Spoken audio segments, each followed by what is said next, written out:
जय माता दी। राधे राधे। आइए सुनते हैं संतान सप्तमी व्रत कथा।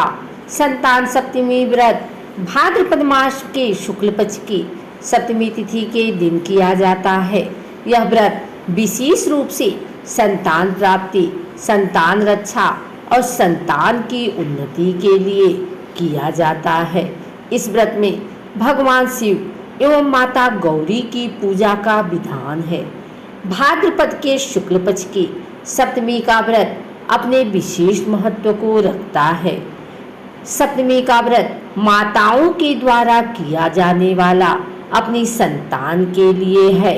इस व्रत को करने वाली माता को प्रातःकाल में स्नान और नित्यक्रम क्रियाओं से निवृत्त होकर स्वच्छ वस्त्र धारण करने चाहिए।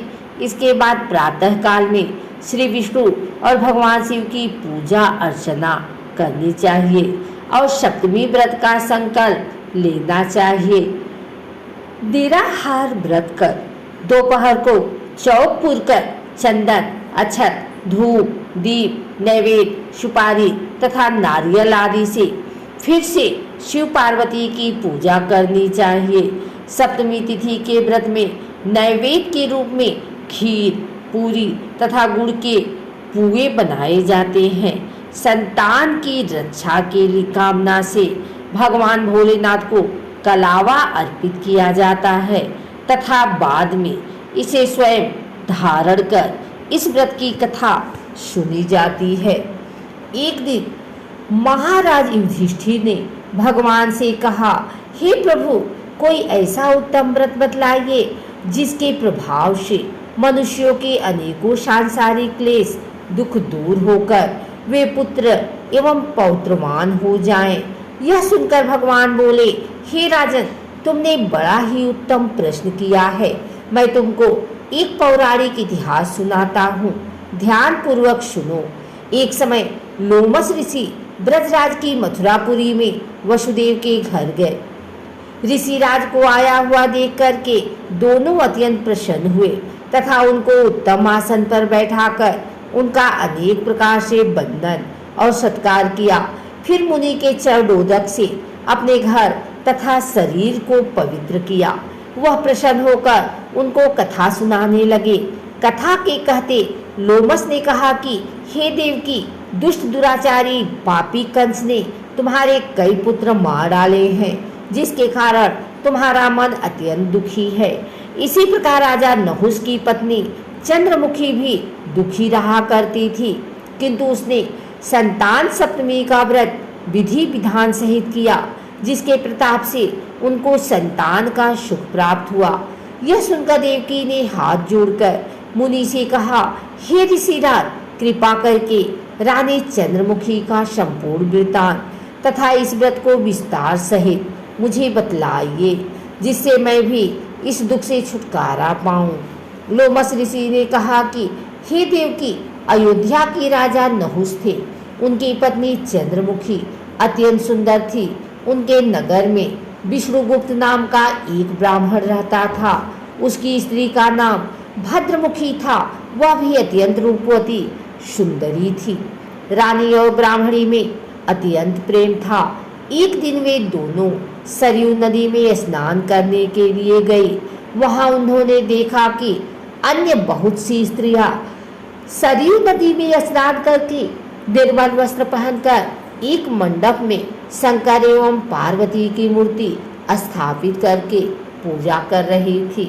रानी और ब्राह्मणी ने यह देखकर उन स्त्रियों से पूछा कि बहनों, तुम यह किस देवता का और किस कारण से पूजन व्रत आदि कर रही हो? यह सुनकर स्त्रियों ने कहा कि हम संतान सप्तमी का व्रत कर रही हैं और हमने शिव पार्वती का पूजन चंदन अक्षत आदि से षोडशोपचार विधि से किया है। यह सब इसी पूरी व्रत का विधान है। यह सुनकर रानी और ब्राह्मणी ने भी इस व्रत के करने का मन ही मन संकल्प किया और घर वापस लौट आई। ब्राह्मणी भद्रमुखी तो इस व्रत को नियम पूर्वक करती रही, किंतु रानी चंद्रमुखी राजमद के कारण कभी इस व्रत को करती, कभी नहीं करती, कभी भूल जाती। कुछ समय बाद दोनों मर गए। दूसरे जन्म में रानी बंदरिया और ब्राह्मणी ने मुर्गी की योनि पाई, परंतु ब्राह्मणी मुर्गी की योनि में भी कुछ नहीं भूली और भगवान शंकर तथा पार्वती जी का ध्यान करती रही। उधर रानी बंदरिया की योनि में भी सब कुछ भूल गई। थोड़े समय के बाद दोनों ने यह देह त्याग दी। अब इनका तीसरा जन्म मनुष्य योनि में हुआ। उस ब्राह्मणी ने एक ब्राह्मणी के यहाँ कन्या के रूप में जन्म लिया। उस ब्राह्मण कन्या का नाम भूषण देवी रखा गया तथा विवाह गोकुल निवासी अग्निशील ब्राह्मण से कर दिया गया। भूषण देवी इतनी सुंदर थी कि वह आभूषण रहित होते हुए भी अत्यंत सुंदर लगती थी। कामदेव की पत्नी रति भी उसके सम्मुख लजाती थी। भूषण देवी के अत्यंत सुंदर सर्वगुण संपन्न चंद्रमा के समान धर्मवीर कर्मनिष्ठ सुशील स्वभाव वाले 8 पुत्र उत्पन्न हुए। यह सब शिव जी के व्रत का पुनीत फल था। दूसरी ओर शिव विमुख रानी के गर्भ से कोई भी पुत्र नहीं हुआ। वह निसंतान दुखी रहने लगी। रानी और ब्राह्मणी में जो प्रीति पहले जन्म में थी वह अब भी बनी रही। रानी जब वृद्धावस्था को प्राप्त होने लगी तब उसके गूंगा बहरा तथा बुद्धिहीन अल्प आयु वाला एक पुत्र हुआ। वह 9 वर्ष की आयु में इस क्षणभंगुर संसार को छोड़कर चला गया। अब तो रानी पुत्र शोक से अत्यंत दुखी हो व्याकुल रहने लगी। दैवयोग से भूषण देवी ब्राह्मणी रानी के यहाँ अपने पुत्रों को लेकर पहुंची। रानी का हाल सुनकर उसे भी बहुत दुख हुआ, किंतु इसमें किसी का क्या बस। कर्म और प्रारब्ध के लिखे को स्वयं ब्रह्मा भी नहीं मिटा सकते। रानी कर्मच्युत भी थी, इसी कारण उसे दुख भोगना पड़ा। इधर रानी पंडितानी के इस वैभव और 8 पुत्रों को देखकर उससे मन में ईर्ष्या करने लगी तथा उसके मन में पाप उत्पन्न हुआ। उस ब्राह्मणी ने रानी का संताप टूट करने के निमित्त अपने 8 पुत्र रानी के पास छोड़ दिए। रानी ने पाप के वशीभूत होकर उन ब्राह्मणी पुत्रों की हत्या करने के विचार से लड्डू में विष मिलाकर उनको खिला दिया, परंतु भगवान शंकर की कृपा से एक भी बालक की मृत्यु नहीं हुई। यह देखकर तो रानी अत्यंत ही आश्चर्यचकित हो गई और इस रहस्य का पता लगाने की मन में ठान ली। भगवान की पूजा से निवृत्त होकर जब भूषण देवी आई तो रानी ने उससे कहा कि मैंने तेरे पुत्रों को मारने के लिए इनको जहर मिलाकर लड्डू खिला दिया, किंतु इनमें से एक भी नहीं मरा।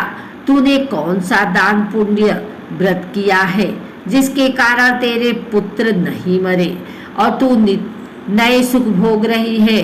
तेरा बड़ा सौभाग्य है।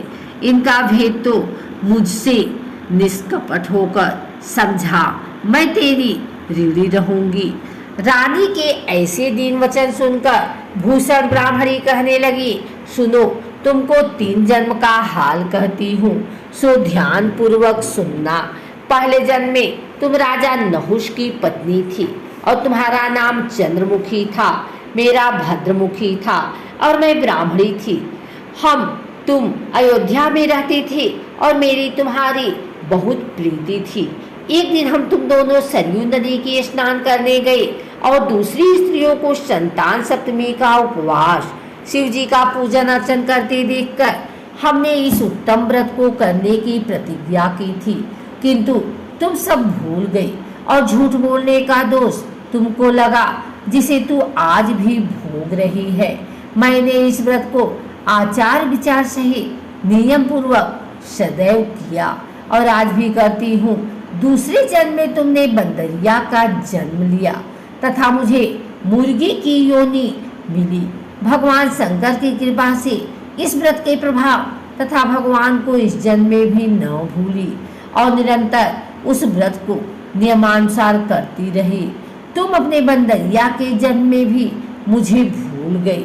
मैं तो समझती हूँ कि तुम्हारे ऊपर यह तो भारी संकट है, उसका एकमात्र यही कारण है और दूसरा कोई इसका कारण नहीं हो सकता।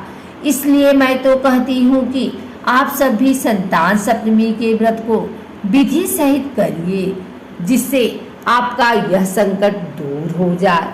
लोमस ऋषि ने कहा, हे देवकी, भूषण ब्राह्मणी के मुख से अपने पूर्व जन्म की कथा तथा व्रत संकल्प इत्यादि सुनकर रानी को पुरानी बातें याद आ गई और पश्चाताप करने लगी तथा भूषण ब्राह्मणी के चरणों में पड़कर क्षमा याचना करने लगी और भगवान शंकर पार्वती जी की अपार महिमा के गीत गाने लगी। उस दिन से रानी ने नियमानुसार संतान सप्तमी का व्रत किया, जिसके प्रभाव से रानी को संतान सुख भी मिला तथा संपूर्ण सुख भोग कर रानी शिवलोक को गई। भगवान शंकर के व्रत का ऐसा प्रभाव है कि पथभ्रष्ट मनुष्य भी अपने पथ पर अग्रसर हो जाता है और अंततः ऐश्वर्य भोग कर मोक्ष पाता है। लोमस ऋषि ने फिर कहा कि देवकी, इसलिए मैं तुमसे भी कहता हूँ कि तुम भी इस व्रत को करने का संकल्प अपने मन में करो तो तुमको भी संतान सुख मिलेगा। इतनी कथा सुनकर देवकी हाथ जोड़कर लोमस ऋषि से पूछने लगी, हे ऋषिराज, मैं इस पुनीत उपवास को अवश्य करूंगी, किंतु आप इस कल्याणकारी एवं संतान सुख देने वाली उपवास का विधान, नियम आदि विस्तार से समझाइए। यह सुनकर ऋषि बोले, हे देवकी, यह पुनीत उपवास भादो भाद्रपद के महीने में शुक्ल पक्ष की सप्तमी के दिन किया जाता है। उस दिन ब्रह्म मुहूर्त में उठकर किसी नदी अथवा कुएं के पवित्र जल में स्नान करके निर्मल वस्त्र पहनने चाहिए। श्री शंकर भगवान तथा जगदम्बा पार्वती जी की मूर्ति की स्थापना करें। इन प्रतिमाओं के सम्मुख सोने चांदी के तारों का अथवा रेशम का एक गंडा बनावें। उस गंडे में 7 गांठें लगानी चाहिए। इस गंडे को धूप दीप अष्टगंध से पूजा करके अपने हाथ में बांधें और भगवान शंकर से अपनी कामना सफल होने की प्रार्थना करें। तदंतर 7 पुआ बनाकर भगवान को भोग लगाएं और साथ ही पुए एवं यथाशक्ति सोने अथवा चांदी की अंगूठी बनवाकर इन सबको एक तांबे के पात्र में रखकर और उनका षोडशोपचार विधि से पूजन करके किसी सदाचारी धर्मनिष्ठ सुपात्र ब्राह्मण को दान देवें। उसके पश्चात 7 पुआ स्वयं प्रसाद के रूप में ग्रहण करें। इस प्रकार इस व्रत का पालन करना चाहिए। प्रति साल के शुक्ल पक्ष की सप्तमी के दिन हे देवकी, इस व्रत को इस प्रकार नियम पूर्वक करने से समस्त पाप नष्ट हो जाते हैं और भाग्यशाली संतान उत्पन्न होती है तथा अंत में शिवलोक की प्राप्ति होती है। हे देवकी, मैंने तुमको संतान सप्तमी का व्रत संपूर्ण विधान विस्तार सहित वर्णन किया है।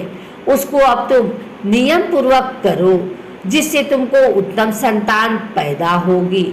इतनी कथा कहकर भगवान आनंद कंद श्री कृष्ण ने धर्मावतार युधिष्ठिर से कहा कि लोमस ऋषि इस प्रकार हमारी माता को शिक्षा देकर चले गए। ऋषि के कथनानुसार हमारी माता देवकी ने इस व्रत को नियमानुसार किया, जिसके प्रभाव से हम उत्पन्न हुए। यह व्रत विशेष रूप से स्त्रियों के लिए कल्याणकारी है, परंतु पुरुषों को भी समान रूप से कल्याणदायक है।